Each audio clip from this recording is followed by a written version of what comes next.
Okay, it's 8 o'clock in the morning, so I'm actually doing better today than I did the last 2 days. The last 2 days, I went back to bed and woke up after 8, so it's nice actually being up. I've had breakfast already, um, and I got some of my um, YouTube habit out of the way. The habit where I watch and comment stupid things on uh, different videos. So my goal is to eventually stop doing that, and then to do something more beneficial with my time, like this stuff. So I'm going to go ahead and do Bible AV12, and then I'll see how I'm feeling. And then I think today, let's go ahead and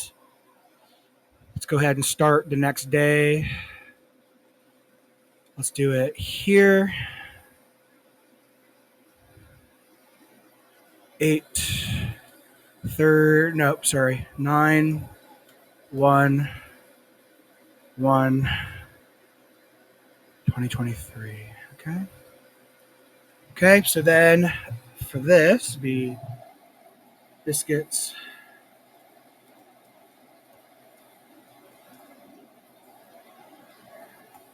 and gravy.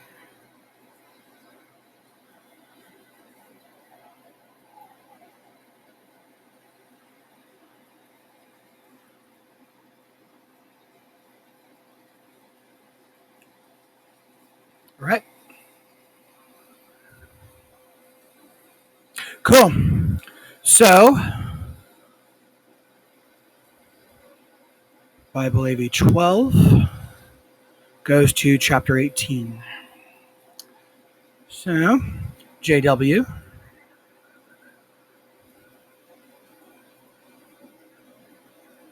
Bible. Leviticus. So AV12 will be 10 to 18. Leviticus 10.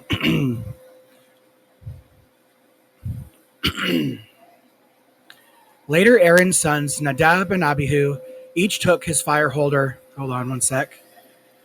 This is too loud. There we go. That's better. Okay. Later, Aaron's sons, Nadab and Abihu, each took his fire holder and put fire in it and placed incense on it. Then they began offering before Jehovah unauthorized fire, which he had not commanded them to do. At this, a fire came out from before them. At this, a fire came out from before Jehovah and consumed them, so that they died before Jehovah. Then Moses said to Aaron, "This is what Jehovah has said. I will be made holy among those near to me, and I will be glorified by all the people." And Aaron kept silent. So Moses called Mishael and Elzaphan, the sons of Uzziel, Aaron's uncle, and said to them, "Come here, carry your brothers from in front of the holy place to a place outside the camp." So they came forward and carried the men away in their robes to a place outside the camp, just as Moses had told them. Moses then said to Aaron and his other sons, Eleazar and Ithamar, "Do not let your heads go ungroomed or tear your garments, so that you may not die and that God may not become indignant against all the assembly.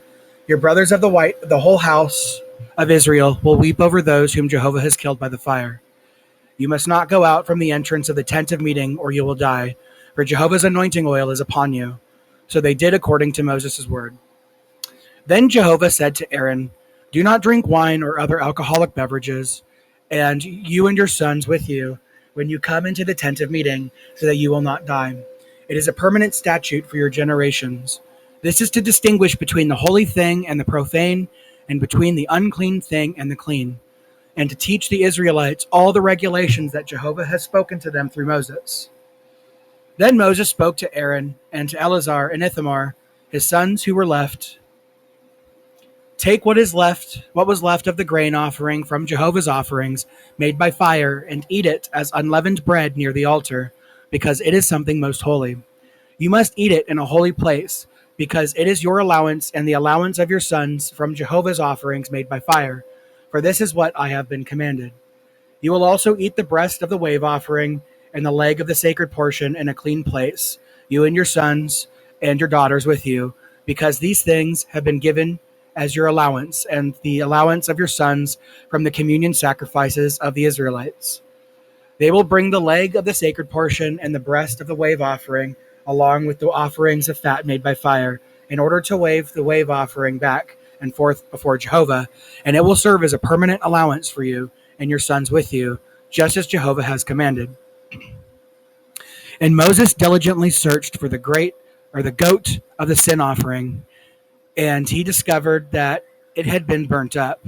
So he grew indignant at Eleazar and Ithamar, Aaron's sons who were left, and he said, "Why did you not eat the sin offering in the holy place, since it is something most holy, and he has given it to you, so that you may answer for the error of the assembly and make atonement for them before Jehovah? Look, its blood has not been brought inside the holy place. You certainly should have eaten it in the holy place, just as I had commanded." Aaron replied to Moses, "Look, today they presented their sin offering and their burnt offering before Jehovah, and yet these things happened to me. If I had eaten the sin offering today, would that have been pleasing to Jehovah?"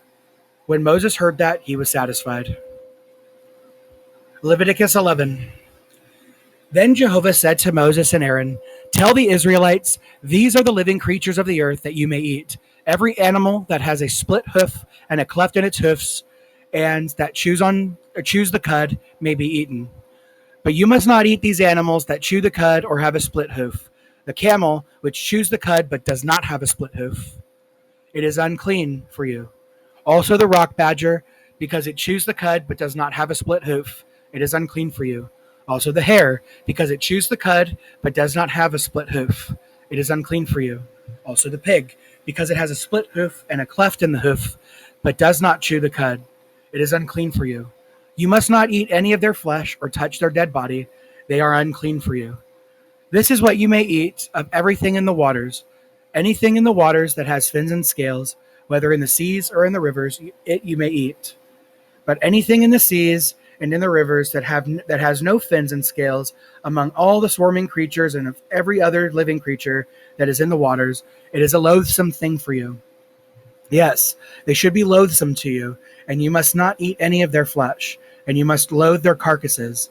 Everything in the waters that has no fins and scales is a loathsome thing to you. These are the flying creatures that you are to loathe. They should not be eaten, for they are loathsome: the eagle, the osprey, the black vulture, the red kite, and every kind of black kite, every kind of raven, the ostrich, the owl, the gull, every kind of falcon, the little owl, the cormorant, the long-eared owl, the swan, the pelican, the vulture, the stork, every kind of heron, the hoopoe, and the bat. Every winged swarming creature that goes on all fours is something loathsome to you. Of the winged swarming creatures that move on all fours, you may eat only those that have jointed legs above their feet for leaping on the ground. Of these you may eat various kinds of migratory locusts, other edible locusts, crickets, or grasshoppers. All other winged swarming creatures with 4 legs are something loathsome to you. By these you would make yourselves unclean. Everyone touching their dead bodies will be unclean until the evening. Anyone carrying any of their dead bodies should wash his garments. He will be unclean until the evening. Any animal that is a split hoof but does not have a cleft and does not chew its cud is unclean to you. Everyone touching them will be unclean. Every living creature that walks on paws among the creatures that walk on all fours is unclean to you. Everyone touching their dead bodies will be unclean until the evening. The one who carries their dead bodies should wash his garments, and he will be unclean until the evening. They are unclean to you. These are the swarming creatures of the earth that are unclean to you: the mole rat, the mouse, every kind of lizard, the gecko, the large lizard, the newt, the sand lizard, and the chameleon. These swarming creatures are unclean to you. Everyone touching their dead bodies will be unclean until the evening. Now anything they fall on when they die will be unclean, whether a wooden utensil, a garment, a skin, or a piece of sackcloth. Any utensil that is used should be immersed in water, and it will be unclean until the evening. Then it will be clean. If they fall into an earthenware vessel, you are to smash it, and anything that was in it will be unclean. Any kind of food that comes in contact with water from such a vessel will be unclean, and any drinkable liquid in such a vessel will be unclean. Anything their dead bodies fall on will be unclean, whether oven or small stove, it should be broken into pieces. They are unclean, and they will remain unclean to you. Only a spring and a cistern for storing water will continue clean, but anyone touching their dead bodies will be unclean. If their dead bodies fall on a plant seed that is to be sown, it is clean. But if water is put on a seed and part of their dead body falls on it, the seed is unclean to you. Now, if an animal that you use for food dies, whoever touches its dead body will be unclean until the evening. Whoever eats any of its dead body should wash his garments, and he will be unclean until the evening. Whoever carries off its dead body should wash his garments, and he will be unclean until the evening. Every swarming creature of the earth is something loathsome. It must not be eaten. You must not eat any creature that crawls on its belly, any creature that goes on all fours, or any of earth's swarming creatures with a great number of legs, for they are something loathsome. Do not make yourself loathsome by means of any swarming creature, and do not defile yourselves and become unclean by them. For I am Jehovah your God, and you must sanctify yourselves and become holy, because I am holy. So you must not make yourselves unclean by any swarming creature that moves on the earth. For I am Jehovah, who is leading you up out of the land of Egypt to prove myself God to you. And you must be holy, because I am holy. This is the law about the animals, the flying creatures, every living creature that moves through the waters, and concerning every creature that swarms on the earth, in order to make a distinction between the unclean and the clean, and between the living creatures that may be eaten and those that may not be eaten. Leviticus 12. Jehovah went on to say to Moses, "Tell the Israelites, if a woman becomes pregnant and gives birth to a male, she will be unclean for 7 days, just as she is in the days of the impurity when she is menstruating. On the 8th day, the flesh of his foreskin will be circumcised. She will continue cleansing herself from the blood for the next 33 days.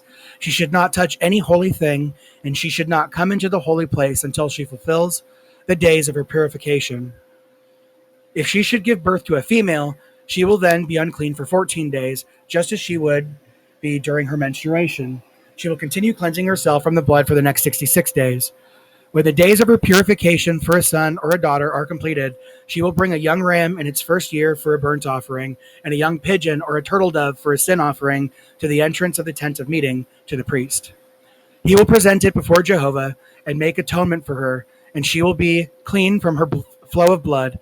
This is the law about the woman who gives birth to either a male or a female. But if she cannot afford a sheep, she must then take 2 turtle doves or 2 young pigeons, one for a burnt offering and one for a sin offering, and the priest will make atonement for her, and she will be clean." Leviticus 13. Jehovah continued to speak to Moses and Aaron, saying, "If a man develops on his skin a swelling, a scab, or a blotch, and it could become the disease of leprosy on his skin, he must then be brought to Aaron the priest, or to one of his sons, the priests. The priest will examine the infection on his skin. When the hair in the infection is turned white and the appearance of the infection is deeper than the skin, it is a disease of leprosy. The priest will examine it and declare him unclean. But if the blotch on his skin is white and its appearance is not deeper than the skin and the hair is not turned white, the priest will then quarantine the infected person for 7 days. The priest will then examine him on the 7th day, and if it appears that the infection has stopped and is not spread on the skin, the priest will quarantine him for another 7 days. The priest should examine him again on the 7th day, and if the infection is faded and has not spread in the skin, the priest will declare him clean. It was only a scab. The man will then wash his garments and be clean. But if the scab has definitely spread on the skin after he appears before the priest to establish purification, he will then appear again before the priest. The priest will examine it, and if the scab is spread in the skin, the priest will then declare him unclean. It is leprosy. If the disease of leprosy develops in a man, he must then be brought to the priest, and the priest will examine him. If there is a white swelling on the skin, and it turns the hair white, and there is an open sore in the swelling, it is chronic leprosy on his skin, and the priest will declare him unclean. He should not quarantine him, for he is unclean. Now, if the leprosy breaks out all over the skin, and the leprosy covers the person with the disease from head to foot, as far as the priest can see, and the priest has examined him and sees that the leprosy has covered all the skin, he will then declare the infected person clean.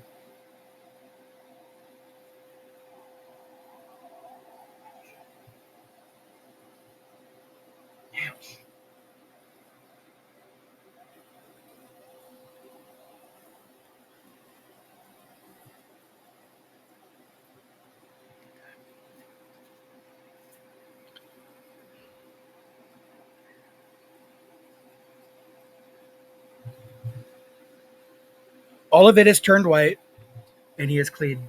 But whenever an open sore appears in it, he will be unclean. When the priest sees the open sore, he will declare him unclean. The open sore is unclean, it is leprosy. But if the open sore again turns white, he will then come to the priest. The priest will examine him, and if the infection has turned white, the priest will then declare the infected person clean. He is clean. If a person develops a boil on his skin and it heals, but in the place of the boil a white swelling or a reddish-white blotch is developed, he must then show himself to the priest. The priest will examine it, and if it appears to be deeper than the skin and its hair is turned white, the priest will then declare him unclean. It is the disease of leprosy that is broken out in the boil. But if the priest examines it and sees that there is no white hair in it, and it is not deeper than the skin and appears faded, the priest will then quarantine him for 7 days. And if it has clearly spread on the skin, the priest will then declare him unclean. It is a disease. But if the blotch stays in one place and is not spread, it is only the inflammation from the boil, and the priest will declare him clean. Or if someone has a scar from the fire, and the raw flesh on the scar becomes reddish-white blotch or a white one, the priest will then examine it. If the hair in the blotch has turned white, and it appears to be deeper than the skin, it is leprosy that is broken out in the scar, and the priest will declare him unclean. It is a disease of leprosy. But if the priest examines it and sees that there is no white hair in the blotch, and it is not deeper than the skin and it is faded, the priest will then quarantine him for 7 days. The priest will examine him on the 7th day, and if it has clearly spread on the skin, the priest will then declare him unclean. It is the disease of leprosy. But if the blotch stays in one place and is not spread over the skin, and it is faded, it is only the swelling of a scar, and the priest will declare him clean, because it is the inflammation of the scar. When a man or a woman develops an infection on the head or on the chin, the priest will then examine the infection. If it appears to be deeper than the skin and the hair is yellow and thin, the priest will then declare such one unclean. It is an infection of the scalp or the beard. It is leprosy of the head or of the chin. But if the priest sees that the infection does not appear to be deeper than the skin and there is no black hair in it, the priest should quarantine the infected person for 7 days. The priest will examine the infection on the 7th day, and if the infected area has not spread and no yellow hair has developed in it, and the appearance of the infected area is not deeper than the skin, the person should have himself shaved, but he will not have the infected area shaved. Then the priest will quarantine the infected person for 7 days. The priest will again examine the infected area on the 7th day, and if the infection of the scalp and the beard is not spread on the skin and does not appear to be deeper than the skin, the priest must then declare him clean, and he should wash his garments and be clean. But if the infection clearly spreads on the skin after his purification, the priest will examine him, and if the infection is spread on the skin, the priest does not need to look for yellow hair. That person is unclean. But if the examination shows that the infection has not spread and the black hair has grown on it, the infection has been healed, he is clean, and the priest will declare him clean. If a man or a woman develops blotches on the skin and the blotches are white, the priest will examine them. If the skin blotches are faded white, it is a harmless rash that is broken out on the skin. That person is clean. If a man loses the hair of his head and becomes bald, he is clean. If he loses the hair on the front of his head and becomes bald there, he is clean.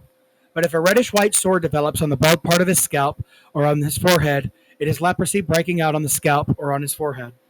The priest will examine him, and if the swelling from the infection is reddish-white on the bald spot on top of his head or on his forehead, and it looks like leprosy on his skin, he is a leper. He is unclean, and the priest should declare him unclean because of the disease on his head. As for the leper who has a disease, his garment should be torn, and his head should be left ungroomed, and he should cover over his mustache and call out, "Unclean, unclean." It will be unclean the whole time that he has the disease. Since he is unclean, he should live in isolation. His dwelling place will be outside the camp. If the disease of leprosy contaminates a garment, whether a woolen or linen garment, either in the warp or in the woof of the linen or the wool, or in a skin, or in anything made of skin, and the yellowish green or yellow reddish stain from the disease contaminates the garment, a skin, the warp, the woof, or any article of skin, it is contaminated from leprosy, and it should be shown to the priest. The priest will examine the disease, and he must quarantine the disease for 7 days. When he examines the disease on the 7th day, and he sees that it is spread in the garment, in the warp, in the woof, or in the skin, the disease is malignant leprosy, and it is unclean. He should burn the garment or the warp or the woof in the wool or the linen or any article of skin in which the disease is developed, for it is malignant leprosy. It should be burnt in the fire. But if the priest examines it and the disease has not spread in the garment or in the warp or in the woof of any article of skin, the priest will then command that they should wash the contaminated item. He will quarantine it for another 7 days. The priest will then examine the contaminated item after it has been thoroughly washed. If the appearance of the contamination has not changed, even if the disease has not spread, it is unclean. You should burn it in the fire because it has been eaten away, either from its underside or from its outer side. But if the priest has examined it and the contaminated part is faded after it and has been thoroughly washed, he will then tear it out of the garment or the skin or the warp or the woof. However, if it still appears in another part of the garment or in the warp or in the woof or in any article of skin, it is spreading, and you should burn any contaminated item in the fire. But when the contamination disappears from the garment or the warp or the woof or any article of skin that you wash, it should be washed a second time, and it will be clean. This is the law of the disease of leprosy in a garment of wool or of linen, or in the warp or in the woof, or in the article of any article of skin, for declaring it clean or unclean. Oh man, that was difficult. Leviticus 14. Jehovah continued to speak to Moses, saying, "This is to be the law of the leper on the day of his purification is established, when he is to be brought to the priest. The priest will go outside the camp and examine him. If the leper has been cured of the leprosy, the priest will command him and bring 2 live clean birds, cedarwood, scarlet material, and hyssop for his cleansing. The priest will command that the one bird be killed in an earthenware vessel over running water. But he should take the living bird along with the cedarwood, the scarlet material, and the hyssop, and dip them together in the blood of the bird that was killed over the running water. Then he will spatter it 7 times on the one cleansing himself from the leprosy and declare him clean, and he will set the living bird free in the open fields. The one cleansing himself must wash his garments and shave off all his hair and bathe in the water, and he will be clean. Afterward, he may come into the camp, but he will dwell outside this tent for 7 days. On the 7th day, he should shave off all the hair on his head and his chin and his eyebrows. After he shaves off all his hair, he will wash his garments and bathe himself in water, and he will be clean. On the 8th day, he will take 2 sound young rams, 1 sound female lamb in its first year, 3/10 of an ephah of fine flour mixed with oil as a grain offering, and 1 log measure of oil. And the priest who declares him clean will present the man who is cleansing himself, along with the offerings before Jehovah at the entrance of the tent of meeting. The priest will take the one young ram and offer it as a guilt offering, together with the log measure of oil, and he will wave them back and forth as a wave offering before Jehovah. Then he will slaughter the young ram in the place where the sin offering and the burnt offering are usually slaughtered, in a holy place, because like the sin offering, the guilt offering belongs to the priest. It is something most holy. Then the priest will take some of the blood of the guilt offering, and the priest will put it on the right earlobe of the one cleansing himself, and on the thumb of his right hand, and on the big toe of his right foot. And the priest will take some of his log measure of oil and pour it into his own left palm. The priest will then dip his right finger in the oil that is in his left palm and spatter some of the oil with his finger 7 times before Jehovah. Then the priest will put some of the remaining oil in his palm on the right earlobe of the one cleansing the blood of the guilt offering.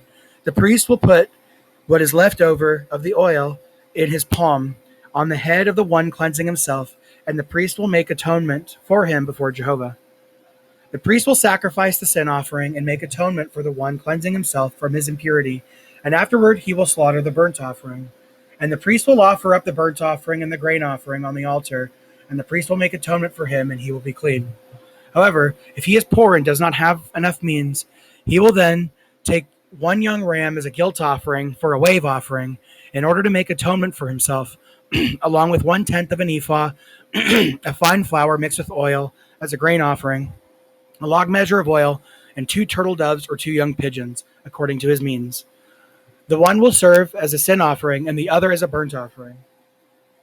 On the 8th day, he will bring them for establishing his purification to the priest at the entrance of the tent of meeting before Jehovah. The priest will take the young ram of the guilt offering and the log measure of oil, and the priest will wave them back and forth as a wave offering before Jehovah.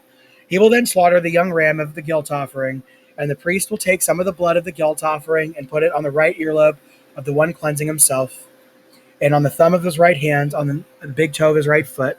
The priest will pour some of the oil into his own left palm, and he will then spatter with his right finger some of the oil that is on his left palm 7 times before Jehovah. And the priest will put some of the oil that is in his palm on the right earlobe of the one cleansing himself, and on the thumb of his right hand, and on the big toe of his right foot, on the same places that he put the blood of the guilt offering. The priest will then put what is left over of the oil in his palm on the head of the one cleansing himself, in order to make atonement for him before Jehovah. He will offer up one of the turtle doves or one of the young pigeons, according to his means, the one that he can afford, as a sin offering, and the other as a burnt offering, along with the grain offering. And the priest will make atonement for the one cleansing himself before Jehovah. This is the law for the one whom the disease of leprosy was, but who does not have the means when establishing his purification.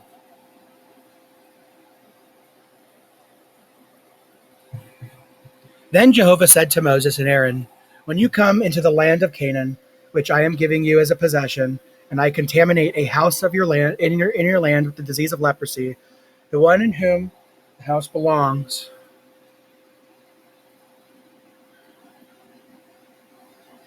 should then come and tell the priests. Some kind of contamination has appeared in my house. The priest will give orders to clear out the house before he comes to examine that contamination, in order that he may not declare everything that is in the house unclean.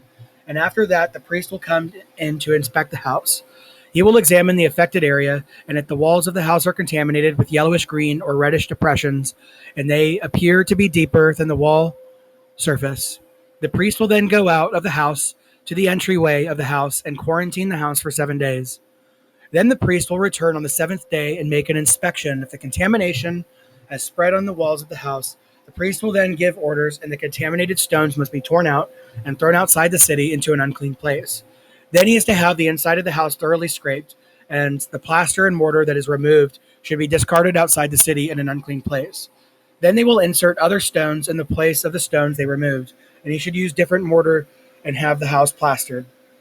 If, though, the contamination returns and breaks out in the house after the stones were torn out and the house was scraped and replastered, the priest will then go in and inspect it. If the contamination has spread in the house, it is malignant leprosy in the house. The house is unclean. He will then have the house pulled down, and stones, its timbers, and all the plaster and mortar of the house, and carried outside the city to an unclean place. But whoever enters the house any of the days that it is quarantined will be unclean until the evening. And whoever lies down in the house should wash his garments, and whoever eats in the house should wash his garments. However, if the priest comes and sees that the contamination has not spread in the house after the house was replastered, the priest will then declare the house clean, because the contamination has been healed.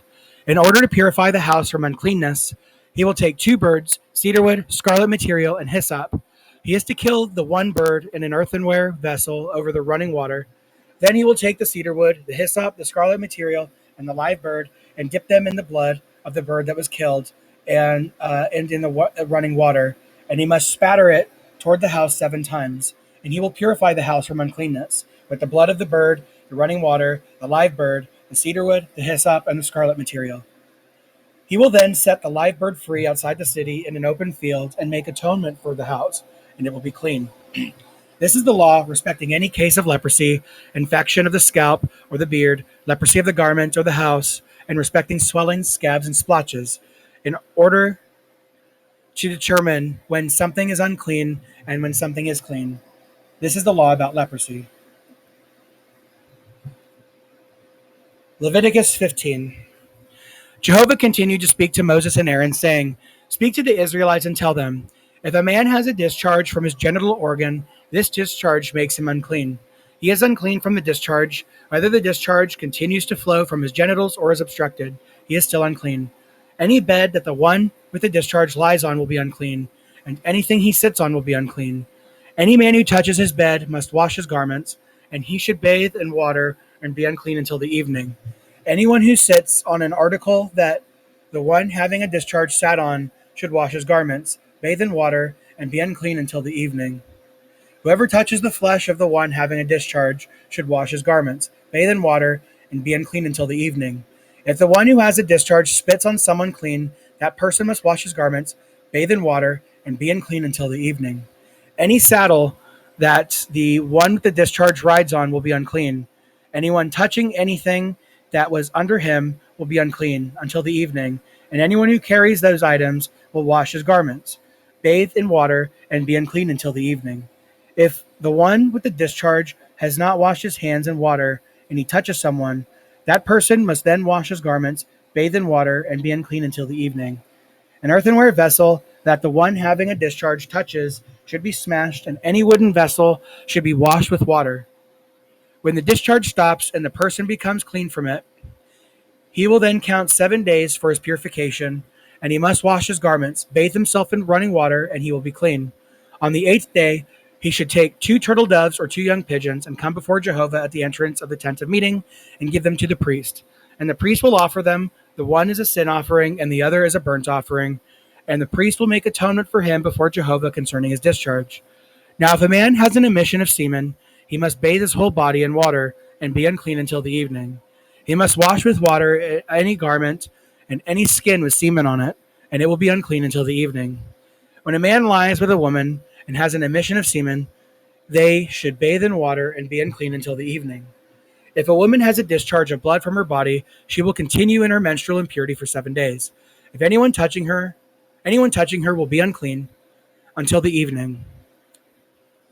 Anything she lies down on in her menstrual impurity will be unclean, and everything she sits on will be unclean. Anyone touching her bed should wash his garments, bathe in water, and be unclean until the evening. Anyone touching any article she sat on should wash his garments, bathe in water, and be unclean until the evening. If she sat on the bed or on another article, his touching it will make him unclean until the evening. And if a man lies down with her and her menstrual impurity comes on him, he will then be unclean for 7 days, and any bed on which he lies down will be unclean. When a woman's discharge of blood flows for many days, when it is not the regular time of her menstruation, or if she could have a flow longer than her usual menstruation, she will be unclean during all the days of her discharge, as in the days of her menstrual impurity. Any bed she lies on during the days of her discharge will become like the bed of her menstrual impurity, and any article she sits on will become unclean, like the uncleanness of her menstrual impurity. Anyone touching them will be unclean, and he must wash his garments, bathe in water, and be unclean until the evening. However, when she is clean from her discharge, she will count for herself 7 days, and afterwards she will be clean. On the 8th day, she should take 2 turtle doves or 2 young pigeons, and she will bring them to the priest at the entrance of the tent of meeting. The priest will make the one a sin offering and the other a burnt offering, and the priest will make atonement for her before Jehovah concerning her unclean discharge. Thus you must keep the Israelites separate from their uncleanness, so that they do not die in their uncleanness, by defiling my tabernacle, which is in their midst. This is the law about the man having a discharge, the man who is unclean because of an emission of semen, the woman during her menstrual impurity, any male or female who has discharge flowing from the body, and a man who lies down with an unclean woman. Leviticus 16. Jehovah spoke to Moses after the death of Aaron's 2 sons who died for approaching Jehovah. Jehovah said to Moses, "Tell Aaron your brother that he may not come at just any time into the holy place inside the curtain in front of the cover on the ark, so that he may not die, for I will appear over the cover in a cloud." This is what Aaron should bring when he comes into the holy place: a young bull for a sin offering and a ram for a burnt offering. He should put on the holy linen robe, and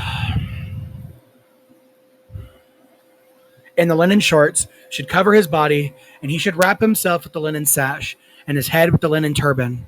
They are holy garments. He will bathe himself in water and put them on. He should take from the assembly of the Israelites 2 young male goats for a sin offering and 1 ram for a burnt offering. Aaron must then present the bull of the sin offering, which is for himself, and he will make atonement in behalf of himself and his house. He will then take the 2 goats and make them stand before Jehovah at the entrance of the tent of meeting. Aaron will draw lots over the 2 goats, the one lot for Jehovah and the other lot for Azazel. Aaron will present the goat that was designated by lot for Jehovah and make it a sin offering. But the goat designated by lot for Azazel should be brought alive to stand before Jehovah in order to perform the atonement upon it, so that it may be sent away for Azazel into the wilderness. Aaron will present the bull of the sin offering, which is for himself, and make atonement in behalf of himself and his house. Afterward, he will slaughter the bull of the sin offering, which is for himself. He will then take the fire holder full of burning coals from the altar before Jehovah, and 2 handfuls of fine perfumed incense, and he will bring them inside the curtain. He will also put the incense on the fire before Jehovah, and the cloud of the incense will envelop the ark cover, which is on the testimony, so that he may not die. He will take some of the bull's blood and spatter it with his finger in front of the cover on the east side, and he will spatter some of the blood with his finger 7 times before the cover. He will then slaughter the goat of the sin offering, which is for the people, and bring its blood inside the curtain, and do with its blood the same as he did with the bull's blood. He is to spatter it toward the cover and before the cover. He must make atonement for the holy place concerning the acts of uncleanness of the Israelites and concerning their transgressions and their sins. And that is what he should do for the tent of meeting, which is located among them in the midst of their acts of uncleanness. No other man should be in the tent of meeting from the time he goes in to make atonement in the holy place until he comes out. He will make atonement in behalf of himself and his house, and in behalf of the entire congregation of Israel. He will then come out to the altar, which is before Jehovah, and make atonement for it. And he will take some of the bull's blood and some of the goat's blood and put it on the horns of the altar on all sides. He will also spatter some of the blood on it with his finger 7 times and cleanse it and sanctify it from the acts of uncleanness of the Israelites. That totally just threw me off. I looked at the time, it says 8:30, and I haven't been doing this during the morning. I totally thought it was 8:30 at night already. Holy crap. That's crazy. When he has finished making atonement for the holy place and the tent of meeting and the altar, he will also present the live goat. Aaron will lay both his hands on the head of the live goat and confess over it all the errors of the Israelites and all their transgressions and all their sins. And he will put them on the head of the goat and send it away into the wilderness by the hand of the man designated to do this. The goat will carry upon itself all their errors into a desert land, and he will send the goat away into the wilderness. Aaron will then enter into the tent of meeting and take off the linen garments that he put on when he went into the holy place, and he will lay them down there. He must bathe himself in water in a holy place and put on his garments. Then he will come out and offer up his burnt offering and the people's burnt offering and make atonement in his own behalf and in behalf of the people. He will make the fat of the sin offering smoke on the altar. The man who sent away the goat for Azazel should wash his garments and bathe himself in water, and after that he may come into the camp. And the bull of the sin offering and the goat of the sin offering, whose blood was brought into the holy place to make atonement, will be taken outside the camp, and their skins and their flesh and their dung will be burned in the fire. The one who burns them should wash his garments and bathe themselves in water, and after that he may come into the camp. It will serve as a lasting statute for you. In the 7th month, on the 10th of the month, you should afflict yourselves, and you must not do any work, whether a native or a foreigner who is residing among you. On this day, atonement will be made for you to declare you clean, and you will be clean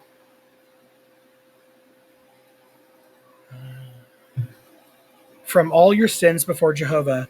It is a Sabbath of complete rest for you, and you should afflict yourselves. It is a lasting statute. The priest who is anointed and installed to serve as priest in place of his father will make atonement and put on the linen garments, the holy garments.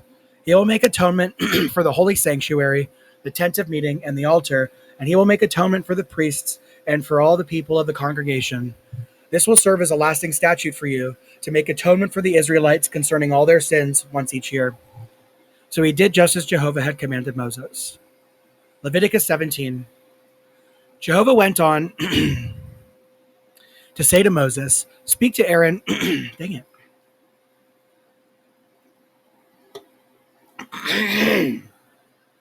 Jehovah went on to say to Moses, speak to Aaron and his sons and all the Israelites and say to them, this is what Jehovah has commanded. If any man of the house of Israel slaughters a bull or a young ram or a goat in the camp, or if he slaughters it outside the camp, instead of bringing it into the entrance of the tent of meeting to present it as an offering to Jehovah before the tabernacle of Jehovah, blood guilt will be counted to that man. He has shed blood, and that man must be cut off from among his people. This is so that the Israelites will bring the sacrifices, which they now sacrifice in the open field, to Jehovah, to the entrance of the tent of meeting, to the priest.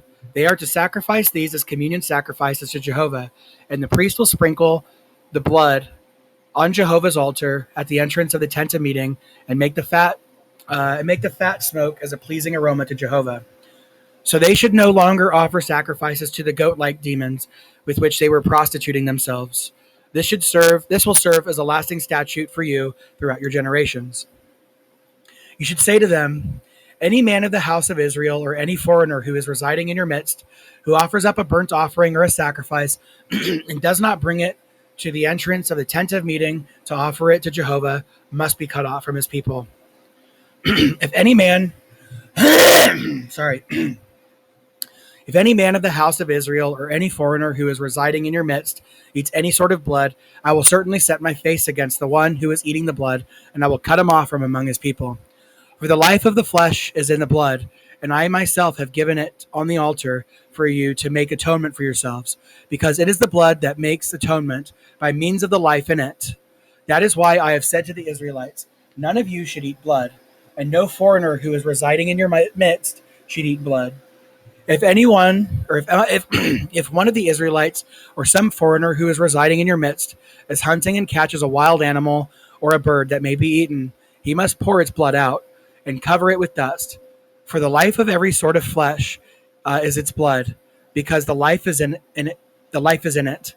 Consequently, I said to the Israelites, you must not eat the blood of any sort of flesh, because the life of every sort of flesh is its blood. Anyone eating it will be cut off.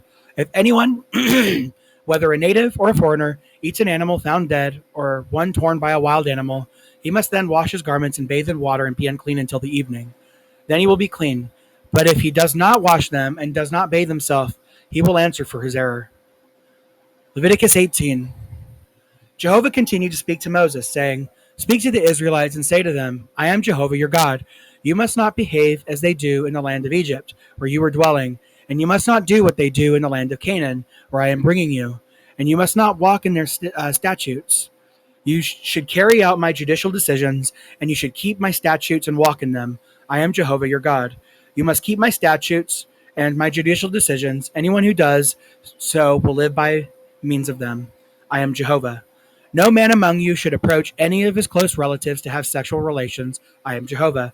You must not have sexual relations with your father, and you must not have sexual relations with your mother. She is your mother, and you must not have sexual relations with her. You must not have sexual relations with your father's wife. It is exposing your father to shame. You must not have sexual relations with your sister, either the daughter of your father or the daughter of your mother, whether she is born in the same household or born outside of it. You must not have sexual relations with the daughter of your son or the daughter of your daughter, because they are your own nakedness. You must not have sexual relations with the daughter of your father's wife, the offspring of your father, because she is your sister. You must not have sexual relations with your father's sister. She is your father's blood relative. You must not have sexual relations with your mother's sister, because she is your mother's blood relative. You must not expose your father's brother to shame by having sexual relations with his wife. She is your aunt. You must not have sexual relations with your daughter-in-law. She is your son's wife, and you must not have sexual relations with her. You must not have sexual relations with your brother's wife, because it is exposing your brother to shame. You must not have sexual relations with a woman and her daughter. You must not take the daughter of her son and the daughter of her daughter in order to have relations. They are her close relatives. It is an obscene act. You must not take a woman in addition to her sister as a rival wife and have sexual relations with her while her sister is alive. You must not approach a woman during her menstrual impurity to have sexual relations with her. You must not have sexual intercourse with the wife of your fellow man, making yourself unclean. You must not allow any of your offspring to be offered to Molech. You must not profane the name of your God in that way. I am Jehovah. You must not lie down with a male in the same way that you lie down with a woman. It is a detestable act. A man must not have sexual intercourse with an animal to become unclean by it, nor should a woman offer herself to an animal to have intercourse with it. It is a violation of what is natural. Do not make yourselves unclean by any of these things, for it is by all of these things that the nations that I am driving out from before you have made themselves unclean. Therefore, the land is unclean, and I will bring punishment on it for its error, and the land will vomit its inhabitants out. But you yourselves must keep my statutes and my judicial decisions, and you must not do any of these detestable things, whether a native or a foreigner who is residing among you. For all these detestable things were done by the men who lived in the land before you, and now the land is unclean. Then the land will not have to vomit you out for defiling it the same way that it will vomit out the nations that were before you. If anyone does any of these detestable things, all those doing them must be cut off from among their people. You must keep your obligation to me by not practicing any of the detestable customs that were carried on before you, so that you do not make yourselves unclean by them. I am Jehovah your God. That's the end of AV12.